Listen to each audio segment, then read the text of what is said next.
Buka lembaran hari yang penuh keberkahan bersama kami, Programa 1 RRI Cirebon, kanal informasi dan inspirasi dalam Mutiara Pagi. Assalamualaikum warahmatullahi wabarakatuh. Alhamdulillahirabbil alamin wa bihi nasta'in ala umuri dunya waddin wa ala alihi wa ashabihi ajmain. Allahumma shalli ala sayyidina Muhammad wa ala ali sayyidina Muhammad. La haula wala quwata illa billahil aliyil azim. Para pendengar RRI Cirebon, alhamdulillah pada kesempatan pagi hari ini, pagi yang dipenuhi keberkahan oleh Allah Subhanahu wa taala, apalagi kita masih menjalankan ibadah puasa di bulan suci Ramadan 1446 Hijriah, dan insya Allah kita akan menuntaskan di hari ini, di hari yang ke-19 di bulan suci Ramadan 1446 Hijriah. Dan alhamdulillah Mutiara Pagi Interaktif akan bersama Anda sampai nanti pukul 6 bersama Al-Ustaz Nasuha Fakih SAG MSc dari Bimas Islam Kemenang Kota Cirebon, sekaligus juga sebagai Dai Kamtibmas Polres Cirebon Kota, yang insya Allah akan bersama-sama Anda sampai nanti pukul 6. 4 golongan yang dirindukan oleh surga. Nanti pendengar Anda bisa berinteraktif bersama kami melalui line WA kami 081324951935 dan di dua nomor telepon kami sekaligus, yaitu di 0231486374 ataupun di 0231849329 dan juga di channel YouTube kami RRI Cirebon pada pagi hari pendengar. Baik pendengar, sebelum Anda bisa berinteraktif, kita akan simak kajian yang akan segera diuraikan terlebih dahulu oleh Al-Ustaz Nasuha Fakih SAG MSc dari Bimas Islam Kemenang Kota Cirebon, sekaligus juga sebagai Dai Kamtibmas Polres Cirebon Kota. Pak Ustaz, silakan untuk menguraikan kajian terlebih dahulu sebelum para pendengar bisa berinteraktif bersama kita. Moga silakan Pak Ustaz. Assalamualaikum warahmatullahi wabarakatuh. Waalaikumsalam warahmatullahi wabarakatuh. Bismillah, alhamdulillah. Alhamdulillahilladzi ja'ala syahrul Ramadan syahrul mubarakah wa huwa syahrus siyam min arkanil Islam. Asyhadu an la ilaha illallah wahdahu la syarikalah wa asyhadu anna Muhammadan abduhu wa rasuluh shadiqul wa'dil amin. Allahumma salli wa sallim wa barik ala sayyidina Muhammad wa ala alihi wa ashabihi wa barik wa sallim ajma'in, amma ba'd. Para pendengar setia RRI, Radio Kanal Inspirasi dan Informasi, para sho'imin sho'imat yang dimuliakan oleh Allah Subhanahu wa ta'ala. Alhamdulillah, pada kesempatan pagi yang berbahagia ini kita semua dalam keadaan sehat walafiat, diberikan umur panjang, lebih-lebih adalah kita diberikan iman dan Islam. Sehingga alhamdulillah kita pada saat sekarang pula masih menjalankan ibadah puasa bulan Ramadan. Mudah-mudahan ibadah puasa kita, ibadah-ibadah yang lainnya diterima di sisi Allah Subhanahu wa taala. Salawat ma'assalam semoga tersampaikan kepada junjungan kita Nabiyana wa Habibana Muhammad sallallahu alaihi wasallam. Dan mudah-mudahan kita selaku umatnya mendapat syafaat ila yaumil qiyamah. Amin, amin, ya rabbal alamin. Para pendengar RRI dimanapun berada, para sho'imin sho'imat yang dimuliakan oleh Allah Subhanahu wa ta'ala, pada edisi kali ini, hari Rabu tanggal 19 Maret 2025, saya mengangkat tema tentang ada 4 golongan yang dirindukan surganya Allah Subhanahu wa ta'ala. Mudah-mudahan kita termasuk orang yang dirindukan surganya Allah Subhanahu wa ta'ala. Amin. Di mana Nabi Muhammad SAW telah bersabda, Al-jannatu mushtaqun ila arba'ati khisalin. Ada 4 golongan yang dirindukan oleh surganya Allah Subhanahu wa ta'ala. Yang pertama, kata Nabi, orang yang dirindukan surganya Allah adalah talil Quran. Orang yang gemar membaca Al-Quranul Karim. Orang yang senang membaca Al-Quran ini adalah dirindukan surganya Allah Subhanahu wa ta'ala. Apalagi bulan Ramadan ini, syiar salah satu di antaranya adalah membaca Al-Quran. Bahkan di antara orang yang baik di antara kita itu adalah orang yang belajar membaca Al-Quran dan setelah bisa mengajarkannya. Khairukum man ta'allamal Qur'an wa 'allamah. Sebaik-baik di antara kamu, kata Nabi, adalah orang yang belajar membaca Al-Quran dan kalau sudah bisa mengajarkannya. Itulah orang yang baik di antara kita. Bahkan Al-Quran ini akan memberi syafaat nanti di hari kiamat nanti. Kita disuruh oleh Nabi, Iqra'ul Qur'ana, bacalah Al-Quran. Fa innahu ya'ti yaumal qiyamah syafi'an li ashabi. Karena sesungguhnya Al-Quran itu nanti di akhirat nanti, di hari akhir nanti akan memberi syafaat, memberi pertolongan kepada orang yang membacanya. Otomatis kalau mendapat pertolongan, maka insya Allah akan masuk surga. Ini yang pertama, orang yang dirindukan surganya Allah Subhanahu wa Ta'ala. Para pendengar setia RRI Radio Kanal Inspirasi dan Informasi yang dimuliakan oleh Allah Subhanahu wa Ta'ala. Kemudian yang kedua, orang yang dirindukan surganya Allah adalah wahafizil lisan, yakni orang yang senantiasa menjaga lisannya atau ucapannya dari perkataan-perkataan yang kotor atau perkataan kita yang dapat menyakitkan orang lain. Kita harus dijaga. Jangan sampai kita ketika berkata orang lain menyakiti, itulah. Orang lain disakiti, itulah. Maka orang yang senantiasa menjaga lisan kita dari kata-kata yang kotor ini adalah orang yang dirindukan surganya Allah Subhanahu wa Ta'ala. Bahkan yang namanya lisan itu atau ucapan ini adalah harus senantiasa kita jaga. Salamatul insan fi hifdzil lisan. Keselamatan seseorang ini tergantung mampu atau tidaknya menjaga lisan ini atau ucapan.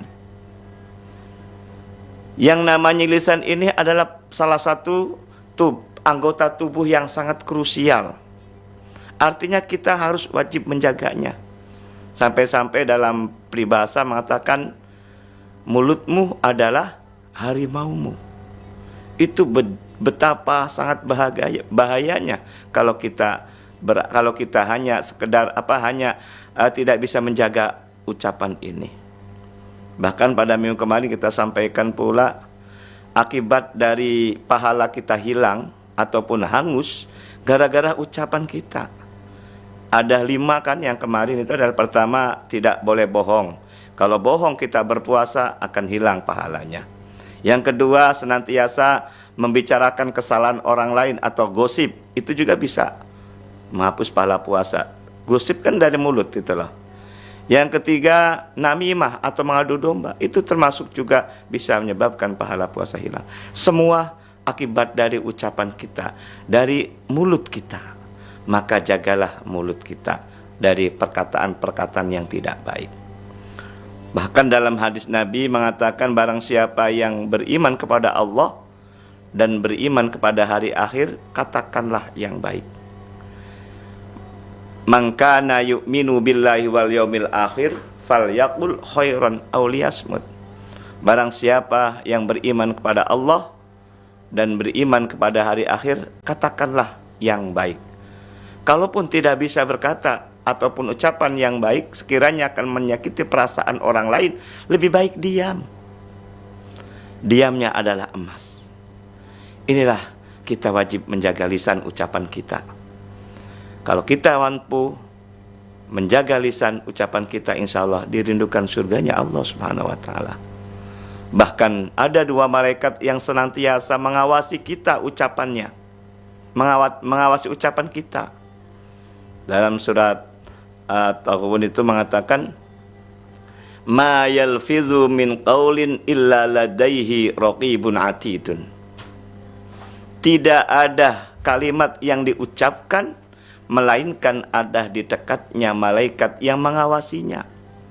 Siapa itu malaikat mengawasi kita? Adalah raqib dan atid. Ketika kita ucapannya baik, maka raqib petugas untuk mencatat kebaikan ucapan kita. Tapi sebaliknya ketika kita ucapannya salah atau menyakiti orang lain, maka atidlah yang mencatat ucapan-ucapan kita yang jelek. Bahkan ketika kita menyakiti orang lain, orang yang disakiti ingat terus atas ucapannya. Tapi orang yang mengucapkan lupa. Nah, ini hati-hati.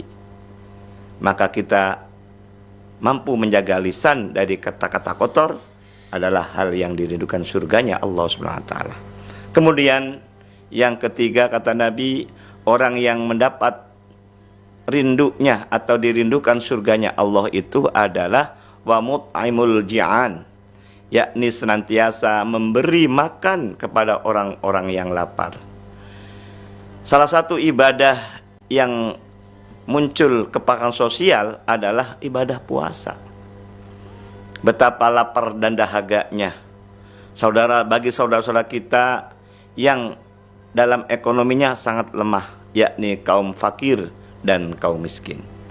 Maka pelajaran hikmah yang paling baik di bulan Ramadan ini adalah mampu merasakan penderitaan orang yang lapar ini. Maka berbagilah harta-harta yang kita miliki untuk orang yang sangat membutuhkan. Bahkan kata Allah dalam firman-Nya itu, wa fi amwalihim haqqul lisaili wal mahrum. Ada sebagian hak dari harta yang mereka miliki itu adalah untuk siapa? Untuk orang-orang yang meminta-minta dan orang-orang yang tidak minta-minta. Ketika kita memberi makan kepada orang fakir miskin, kita memperhatikan betapa lapar dan dahaganya orang yang tidak punya itu, maka ketika kita memberikan sebagian haknya untuk mereka, maka kita akan dirindukan surganya Allah Subhanahu wa taala. Mudah-mudahan kita sangat mampu untuk memberikan sebagian hak untuk mereka ini yang sangat membutuhkan.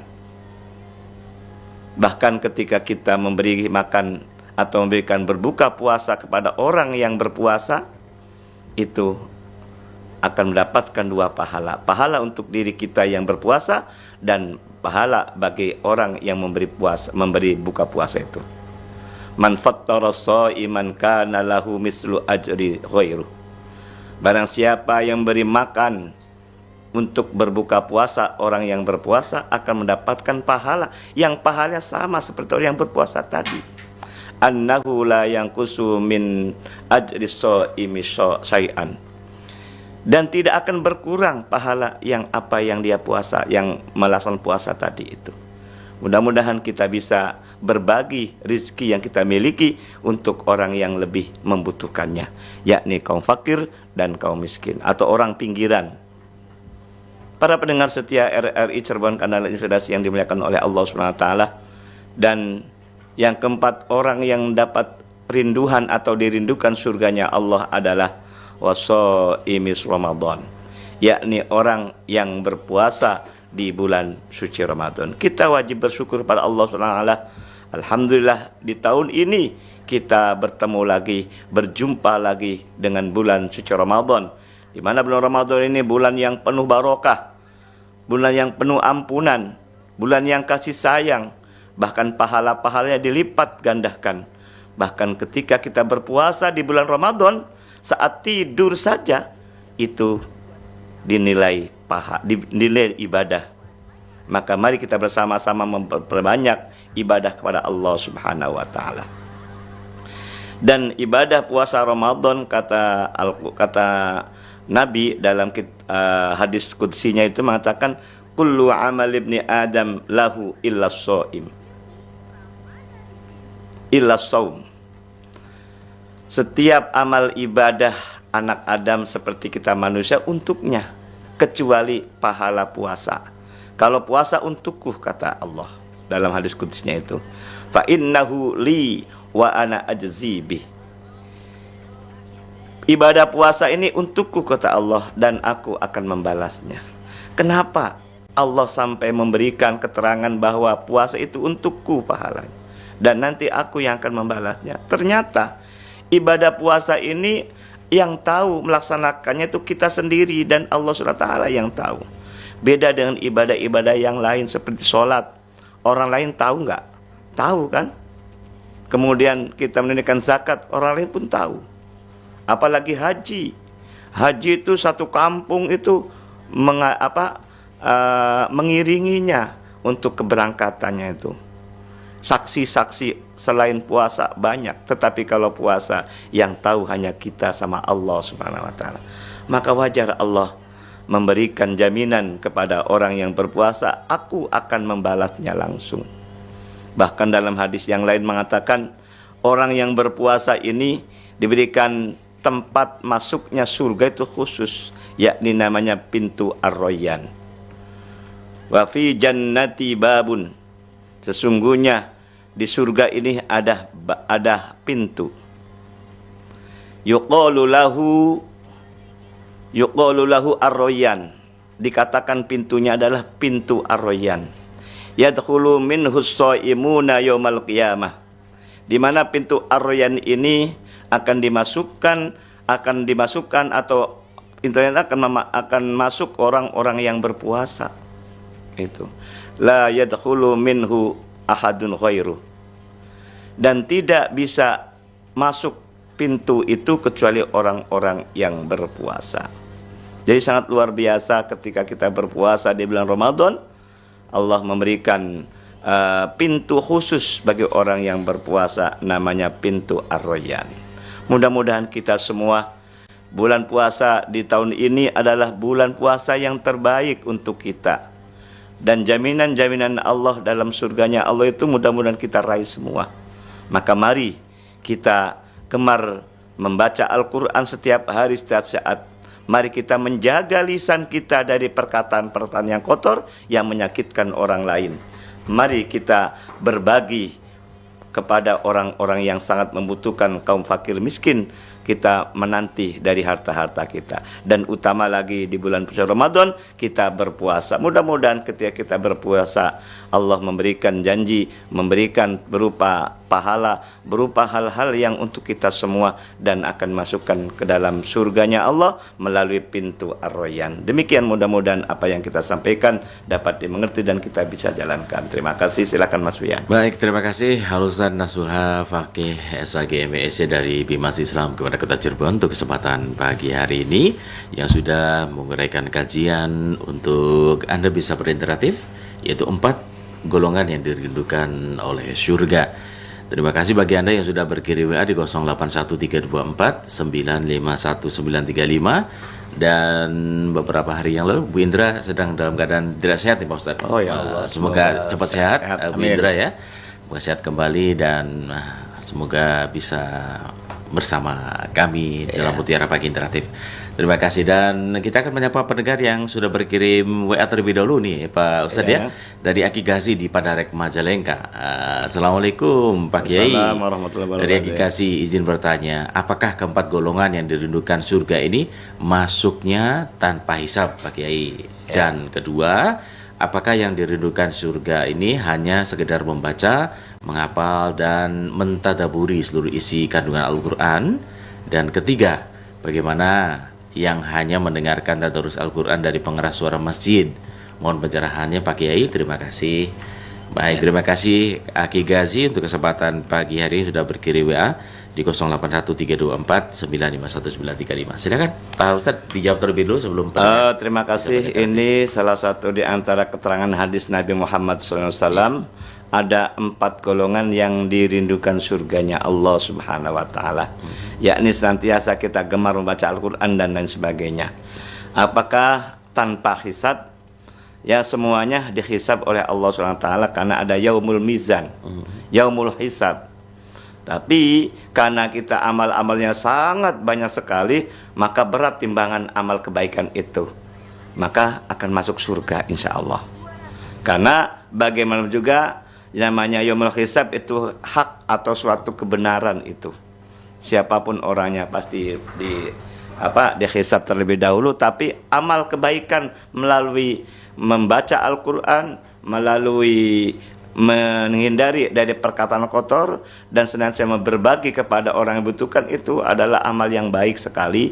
Maka insya Allah sangat berat dan akan langsung mau surga. Dan surganya orang yang berpuasa khususnya diberikan khususan. Namun ketika kita berpuasa pun ada 2 syarat. Imanan wahtisaban. Iman, yakin, percaya atas semua ketentuan Allah, itu yang pertama. Dan yang kedua wahtisaban, hanya mengharap ridho Allah Subhanahu wa taala. Apapun yang namanya ibadah hanya lillahi ta'ala, hanya karena Allah. Tetapi kalau seandainya karena manusia, lil manusia, maka habislah pahala-pahalanya. Contoh, gemar membaca Al-Quran, tapi bukan wahtisaban, bukan karena ridho Allah sumpama, karena pamer atau karena ria, ingin dipuji, itu hangus. Itu. Yang kedua, ketika kita memberi makan sodako kepada fakir miskin, tetapi karena ingin pujian juga sama, gitulah hangus. Apalagi puasa, kan gitu. Semuanya adalah ada kata kuncinya. Pertama karena iman kepada Allah, dan yang kedua karena hanya mengharap ridho Allah Subhanahu wa taala. Insya Allah apa yang kita ibadah, apa yang kita laksanakan ini, insya Allah akan sangat berat sekali timbangannya di akhirat nanti. Inilah sebagai jaminan akan bisa masuk surga. Imanan wahtisaban, kata kuncinya itu. Demikian. Baik. Yang kedua Pak Kiai, terkait dengan apakah yang didudukan surga ini hanya orang yang sekedar membaca, menghafal dan mentadaburi seluruh isi kandungan Al-Qur'an, itu Pak Kiai?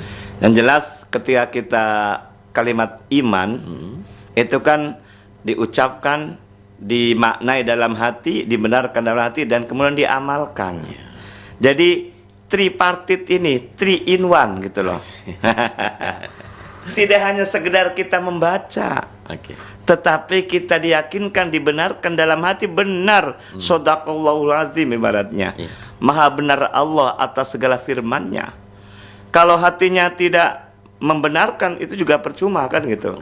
Lebih utama adalah menjalankan apa yang ada pada isi Al-Quran.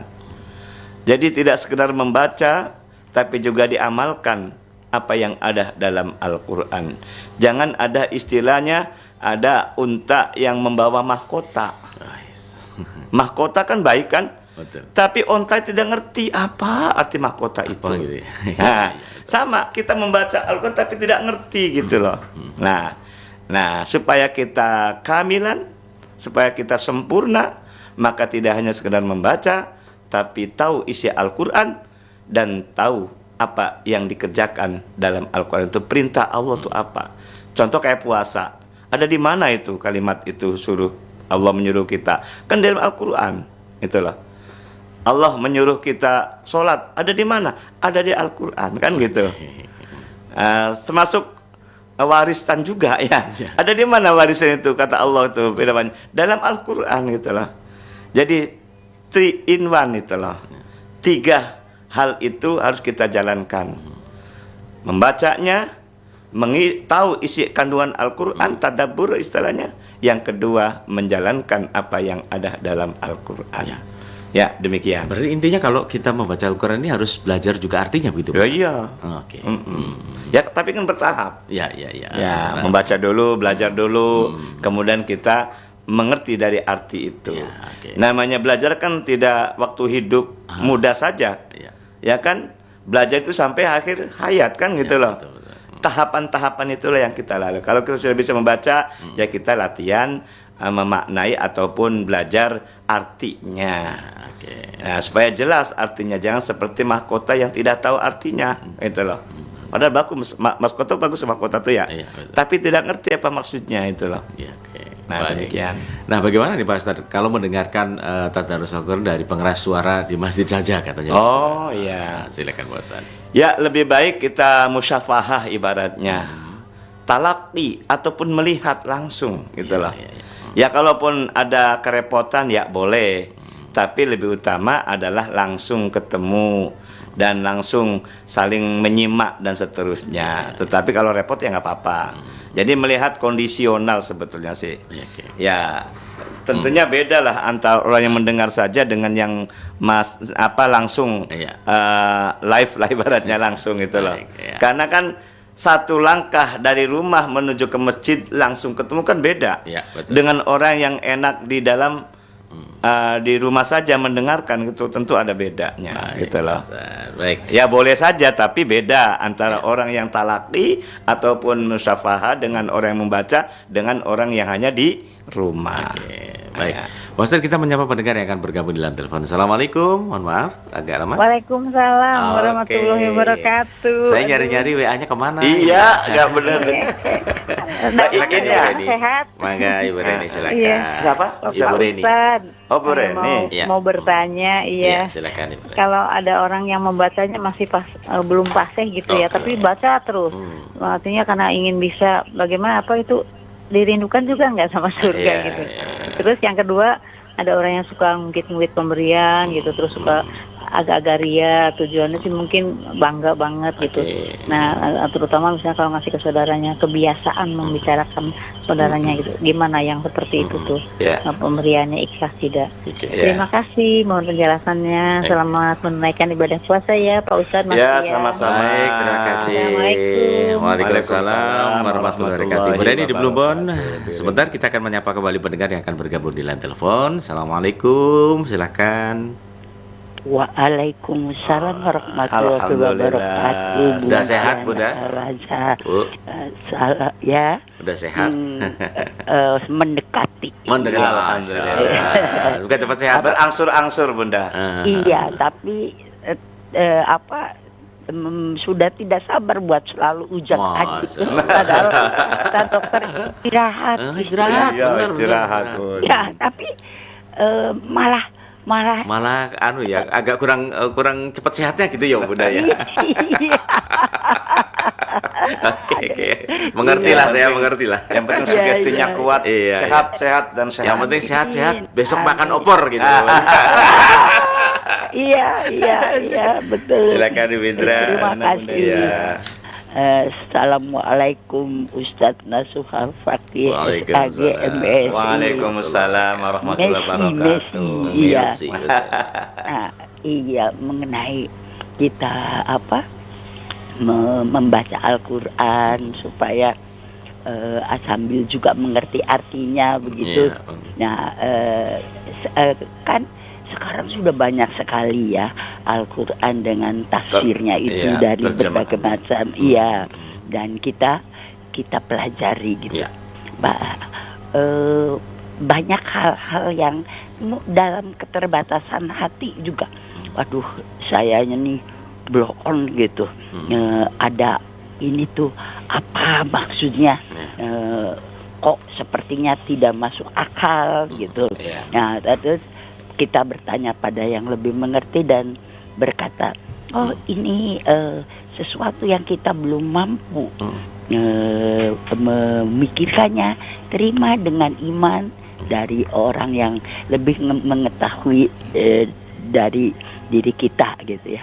Nah, misalnya kalau tentang kebaikan, maaf, misal seperti kalau malam Lailatul Qadar, malam 1000 bulan itu kan sudah jelas kita baca berulang-ulang, tapi tentang malam nisfu Syaban begitu ya, itu kok dalam Al-Qur'annya tidak ya gitu. Tapi kalau kiai mengatakan udahlah, kalau sesuatu yang baik kerjakan saja, toh itu baik buat kita. Nah, kita juga masih oke deh, kita lihat yang baiknya bagaimana, yang otentiknya bagaimana, yang supaya tidak salah bagaimana gitu. Walaupun itu sesuatu yang baik, tetapi Ustadz, kalau itu sesuatu yang bertentangan ya gitu, tapi sudah kadung diagung-agungkan oleh masyarakat, padahal dalam Al-Quran tidak ada. Mau ngomong kitanya yang dianggap wah tidak beriman nih. Contohnya begitu, apa? ya. Contohnya yang dahulu tapi susah udah bosan tuh Bung Pian diunggah di sini berkali-kali begitu. Oh, iya. Iya, tapi nanti ngomongnya itu maning. Tapi kan justru yang mengganjal itu yang begitu. Nah, bagaimana kita menghadapinya? Terima kasih. Terima kasih Bung Pian. Baik, terima kasih ya Ustaz, Bunda. Assalamualaikum warahmatullahi wabarakatuh. Amin, amin. Amat sehat. Ya baik, terima kasih Bunda. Baik ya, dan pertanyaannya secara simpelnya ini Pak Ustadz, ketika kebaikan itu tidak ada dalam tuntutannya lah, katakanlah gitu, tuntutan dari Al-Quran dan hadis katanya seperti apa kita menjalankannya, ini sudah kadung menjadi katakanlah budaya atau seperti apa gitu Pak. Baik, satu lagi Pak Ustadz ya, boleh. Assalamualaikum, silakan, mohon maaf. Waalaikumsalam warahmatullahi wabarakatuh. Pak Fauzi, jalur selatan kumaha, udah rame Pak Fauzi? Jalur selatan udah mulai. Oh, udah mulai ya. Garut. Nggak, tidak punya jalan tol, beda dengan ke Cirebon ada jalan tol. Baik, tapi masih bisa menikmati ya kalau nggak ada jalan tol gitu ya. Masih bisa menikmati orang berlalu lalang gitu ya. Pak Fauzi silakan, mangga. Assalamualaikum Pak Ustadz. Waalaikumsalam warahmatullahi wabarakatuh. Di acara Mutiara pagi kalau saya tidak ada masuk berarti teleponnya nggak nyambung atau nggak sempat terangkat kan, seperti itu di antaranya. Begini Pak Ustadz, maaf mungkin tidak sedikit jauh dari tema. Saya minta penjelasan tentang surat Al-Ankabut. Kan Al-Ankabut itu kan surat laba-laba atau lebah di sini kan. Di mana Allah SWT mungkin menurunkan surat Al-Ankabut itu diantaranya seperti perumpamaan. Kan laba-laba atau lebah kan selalu mengikuti tempat di tempat-tempat yang suci, tidak pernah mengganggu manusia dan juga meninggalkan madu untuk obat manusia. Nah, ibarat seperti itu. Tapi kalau lebah diganggu, pasti dipompakan. Umat Islam tidak pernah mengganggu, tapi kalau diganggu pasti melawan. Contoh seperti di Palestina, sekalipun tertindas pasti melawan. Nah, itu sebenarnya bagaimana menurut Pak Ustadz? Nah, beda dengan lalat. Kalau lalat selalu himbab di tempat-tempat yang bau sehingga mengganggu manusia, melakukan penyakit. Nah, mohon sedikit diumpamakan, tapi di sini kan satu di pohon tidak pernah merusak pohon, tidak pernah mengganggu. Nah, bagaimana Pak Ustadz tentang surat Al-Ankabut, Allah SWT Al-Ankabut. Terima kasih Pak. Assalamualaikum. Baik, waalaikumsalam warahmatullahi wabarakatuh. Tapi diluruskan dulu ya Pak Ustadz, Al-Ankabut ini merupakan mengandung arti laba-laba ya Pak Ustadz, bukan lebah ya Pak Ustadz ya? Iya.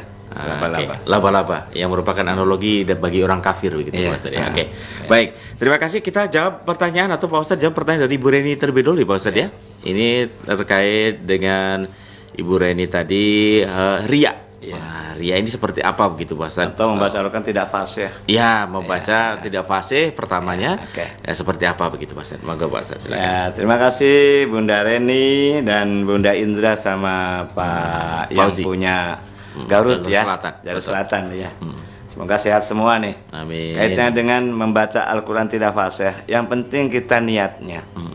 Kalau kita niatnya ini senantiasa semangat belajar, maka insya Allah yang tidak fasih akan menjadi fasih. Yang penting semangat itu. Namanya belajar itu long time, sepanjang masa. Jangan hanya waktu kita masih muda saja. Sudah tua pun kalau kita niatnya pengen memperbaiki bacaan-bacaan kita, insya Allah akan bisa. Itu. Jangan sampai kita tergolong orang-orang membaca Al-Quran tapi tidak mendapat pahala, tidak syafaat, tapi mendapat laknat dari Allah. Karena asbun bacanya. Apa asbun tuh? Asal bunyi. Nah, maka ketika kita menyadari atas bacaan-bacaan itu banyak yang salah, belajar. Dan belajarnya kalau bisa melalui musyafahah. Ada gurunya gitu ya. Supaya apa yang kita baca ketika salah dibenarkan saat itu gitu loh. Apalagi tulisan Al-Quran dengan tulisan ABC kan beda. Iya kan? Iya, betul. Nah, terutama masalah huruf-huruf yang sifatnya mendekati sama. Seperti sin, sa, za itu kan beda-beda itu loh. Ta sama yang lainnya, ta, to itu beda. Dal sama do, dad sama itu beda-beda itu. Maka lebih utama kita belajar. Insya Allah ketika niat baik kita belajar, tidak waktu muda saja, saat tua pun adalah sebagai upaya usaha untuk memperbaiki atas bacaan yang kita baca itu. Tapi saya pernah mendengar hadis begini Pak Ustadz, ketika orang yang fasih itu membaca Al-Quran itu hanya satu pahalanya gitu Pak Ustadz ya. Iya. Tapi ketika orang yang belum fasih ataupun masih meraba-raba sudah mempunyai niatan untuk membaca Quran dan membacanya sembari terbata-bata itu ada 2 pahala gitu Iya. Mas ada. Ya pokoknya ketika kita tergantung niatnya tadi. Iya, betul. Kalau niatnya semangatnya tinggi dan belajar dan ada gurunya itu baik. Itu Baik. sangat baik gitu Betul. maksudnya. Tetapi kalaupun kita tidak ada gurunya ini dipertanyakan gitu Iya. loh. Wah. Maka kita belajar jangan sampai kata Nabi kan Iqra'ul Qur'ana syafi'an tadi itu adalah tapi banyak sekali orang yang membaca tapi tidak mendapat mengetahui arti. syafaat. Iya, syafaatnya. Tetapi mendapat laknat dari Allah. Karena beda huruf saja. Contoh azabun alim sama azabun alim itu beda artinya. Masa azabun alim salah? Karena azabun alim siksa yang mengetahui. Tetapi yang sebut azabun alim siksa yang pedih gitu loh. Nah, itu salah konkret A sama A saja sangat berbeda artinya gitu loh. Tetapi kita tetap usaha belajar supaya jangan sampai terjerumus dalam lubang yang sama ibaratnya gitu loh. Tapi harus usaha dalam belajar itu supaya jangan sampai salah lagi. Yang kedua tentang mengenai masalah ria. Ketika kita menunaikan salah satunya memberi sodako infak kepada yang lain, ibarat dalam Al-Quran itu tangan kanan memberi, tangan kiri bila perlu tidak tahu gitu. Itu sangat luar biasa karena setan ini senantiasa menggoda kita ini dari arah depan, belakang, kanan, kiri. Betul. Nah, maka setan yang tidak bisa menggoda itu adalah orang yang ikhlas. Ketika kita memberikan tanpa embel-embel, tanpa ingin dapat pujian, itulah orang yang tidak akan digoda oleh setan. Takut setan itu. Nah, itu. Jadi jangan sampai kita muluh, sudah kita benar-benar mengeluarkan sodako sebagian harta kita, tapi tidak mendapat apa-apa karena ada hal yang tadi, karena ria. Karena ria adalah syirik kecil. Kenapa syirik? Karena tidak hanya semata kepada Allah, tapi karena lil manusia. Kan syirik berarti kan? Ya, jadi cabang lah ibaratnya gitu loh. Kepada Allah iya, kepada manusia iya, tapi lebih condong pada manusia. Itu loh. Nah, terpesona ataupun pencitraan dan seterusnya kan gitu. Betul. Bukan karena yang lainnya, apalagi saat-saat akan membutuhkan suara. Nah, ini kadang-kadang hanya suaranya nggak dapat, malah rezekinya hartanya habis kan gitu loh. Maka kita jangan sampai kita ini mulgho ataupun sia-sia. Maka kita hati-hati dalam beribadah juga. Makanya hanya puasa yang orang lain tidak tahu tuh gitu loh. Betul. Hanya tahu dari kita dan Tuhan saja gitu. Iya gitu loh. Maka kita selain kita puasa juga, tapi yang lain pun bisa sih sebetulnya sih. Hanya kita sama Allah yang tahu. Makanya tadi ketika tangan kanan memberi, kata Al-Quran itu maka tangan kirinya jangan tahu gitu loh. Artinya ikhlasnya sangat luar biasa gitu loh. Sangat maksimal gitu loh. Itu. Baik. Kemudian Ibu Indra, tentang mengenai membaca sambil mengartikan. Ya benar itu. Jangan sampai sekedar kita dalam lisan saja tapi hatinya dibenarkan. Dan metode ataupun caranya atau medianya sangat banyak sekali. Tidak hanya sekedar tulisan Al-Quran, tapi di sampingnya ada tulisan Indonesianya itulah. Nah, itu kita ditelaah. Dan utama lagi ketika kita memahami Al-Quran, malah bisa ada gurunya. Jangan sampai salah dalam mengartikannya. Karena sekali kita salah, maka khawatir kita salah untuk menerapkannya gitu. Dan yang kedua kaitan dengan masalah ibadah itu tidak hanya dalam Al-Quran dan hadis saja, ada ibadah-ibadah yang sifatnya baik gitu loh. Atau istilahnya bid'ah gitu loh. Kan bid'ah kan sudah lama kan ya. Ada dua bid'ah sebetulnya, ada bid'ah hasanah, bid'ah sayyi'ah. Kalau sekiranya kebaikan itu yang diambil, kenapa tidak kita laksanakan gitu loh. Walaupun tidak ada dalam Al-Quran, tidak dalam hadis gitu loh. Contoh konkret tadi kalau kita ngambil contohnya Nisfu Sya'ban, itu ada hadisnya loh ya. Jadi dasar-dasar yang kita laksanakan itu ada. Ada landasannya gitu loh, ada dasarnya, ada alasannya di dalam Al-Quran dan juga dalam hadis Nabi. Ya paling antara Quran dan hadis bedanya lebih kuat Al-Quran daripada hadis. Apalagi hadis kan ada tingkatan-tingkatannya, ada hadis sahih, ada hadis dhaif, ada hadis hasan dan itu. Tapi kalau seandainya fadhailul amal itu boleh saja. Yang penting kita melaksanakan ibadah, dan ibadah itu sangat positif bagi kita, gitu loh. Contoh seperti nisfu Sya'ban, yang dibacakan adalah bukan hal mantra, tapi adalah Al-Quran. Berapa kali bacanya dalam surat Yasin? 3 kali, gitu loh. Itu kebaikan itu, gitu loh. Kalau seandainya dari hadisnya itu doif, itu boleh dilaksanakan fadhailul amal untuk sugesti melaksanakannya. Daripada kita ongkang-ongkang tidak baca Al-Quran, daripada kita lihat HP saja, lebih baik membaca Al-Quran. Minimal surat Yasin tadi ya.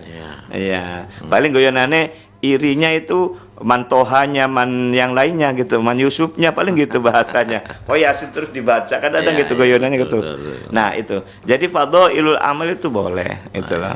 Daripada kita nganggur gitu lah ya. Itu. Dan ternyata dasar-dasar dalil kan tidak hanya Al-Quran, hadis saja. Bisa diambil ijma, bisa dari qiyas, bisa dari amalan-amalan salafus sholihin, orang-orang yang soleh yang baik, gitu loh. Ya, dulu dan sekarang kan beda. Dulu waktu zaman tabi'in sangat luar biasa taat kepada Allah itu. Beribadah itu tidak hanya dari Al-Quran dan hadis, kemudian dia mempraktekkan dari ibadah selain dari hadis dan Al-Quran. Tapi itu baik, gitu loh. Namanya bid'atul sayyi'ah, bid'atul hasanah, gitu loh. Bid'ah itu sesuatu yang tidak pernah dilakukan oleh Nabi tapi baik, gitu loh.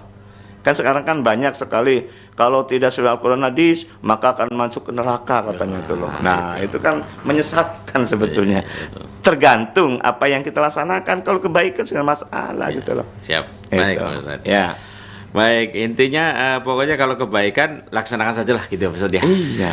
Nah, paling bedanya Lailatul Qadar dengan nisfu Sya'ban. Kalau Lailatul Qadar dalam Al-Quran, kalau nisfu Sya'ban dari hadis Nabi. Itu. Baik, Pak Ustaz.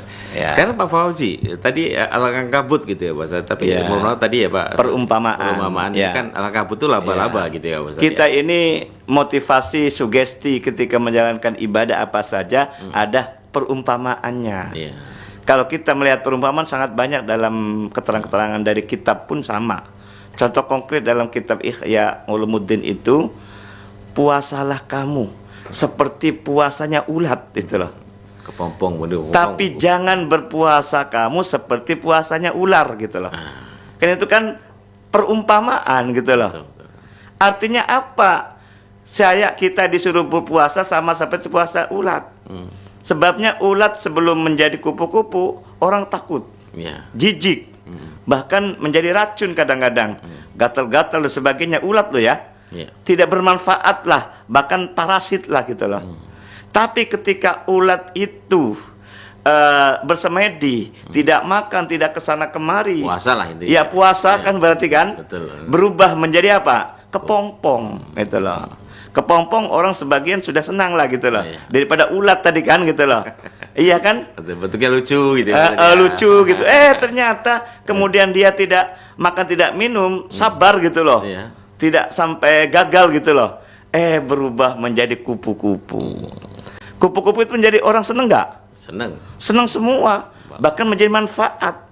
Dengan kupu-kupu bisa menghisap bunga menjadi mekar. Awalnya ulat kan meruntuhkan bunga, ya kan? Tetapi karena dia puasa, maka berubah menjadi manfaat. Bisa nggak kita berpuasa seperti ulat itu, gitu loh? Sebelum kita puasa, perbuatannya mohon maaf itu jahat, gitu loh, menyakiti, gitu loh. Kemudian merusak semuanya. Setelah berpuasa, namanya puasa Ramadan adalah training kita sebetulnya. Melatih kejujuran, melatih kesabaran, dan seterusnya, gitu loh. Nah, setelah kita puasa, bisakah berubah? Metamorfosis lah kata istilahnya, ya benar ya? Betul. Nah, berubah dari perbuatan yang jelek menjadi baik. Sama seperti puasanya siapa? Ulat. Ini perumpamaan saja. Sama ketika lebah dan seterusnya, ya, walaupun kan bukan lebah ya, laba-laba. Nah, yang kedua, tidak boleh berpuasa seperti puasanya siapa? Ular. Kenapa ular? Awal ular kan orang takut, ya kan, berbisa, menyakitkan. Ternyata ulat pun berpuasa loh. bersemedi kan gitu. Tidak kesana kemari kan, ngelungsungi akhirnya kan. Ganti kulit gitu Ustaz. Ganti kulit saja, tapi namanya sama nggak? Bedain ulat loh. Kalau ulat kan awalnya ulat. Kemudian berubah kepompong, berubah menjadi kupu-kupu. Orang senang semua. Bahkan semua apapun bagaikan kupu-kupu gitu loh. Warna-warni lah. Tapi kalau ular, sebelum berpuasa orang takut semua. Iya kan?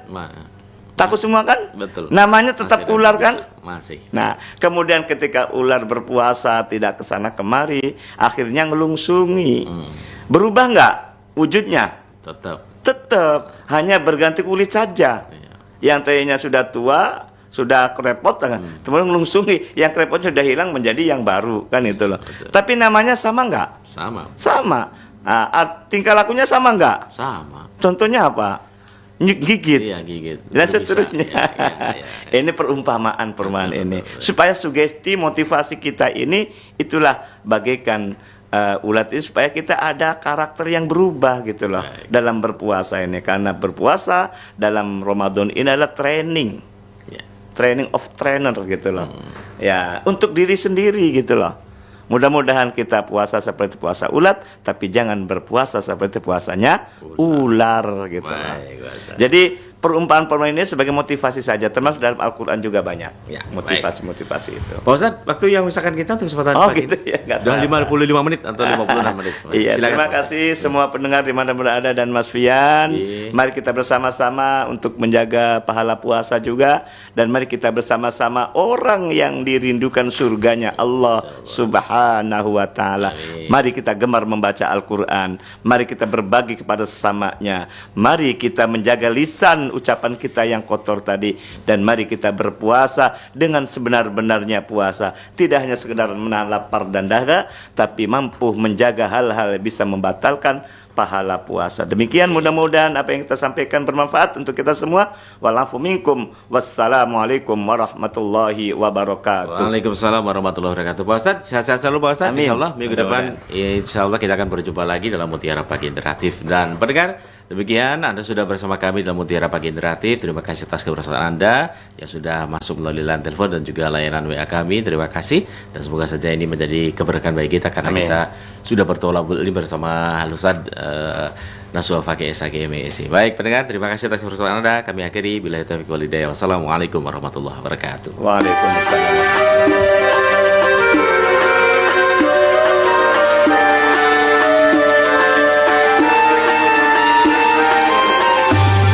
Anda sudah bersama kami dalam Mutiara Pagi Pro 1 RRI Cirebon, kanal informasi dan inspirasi.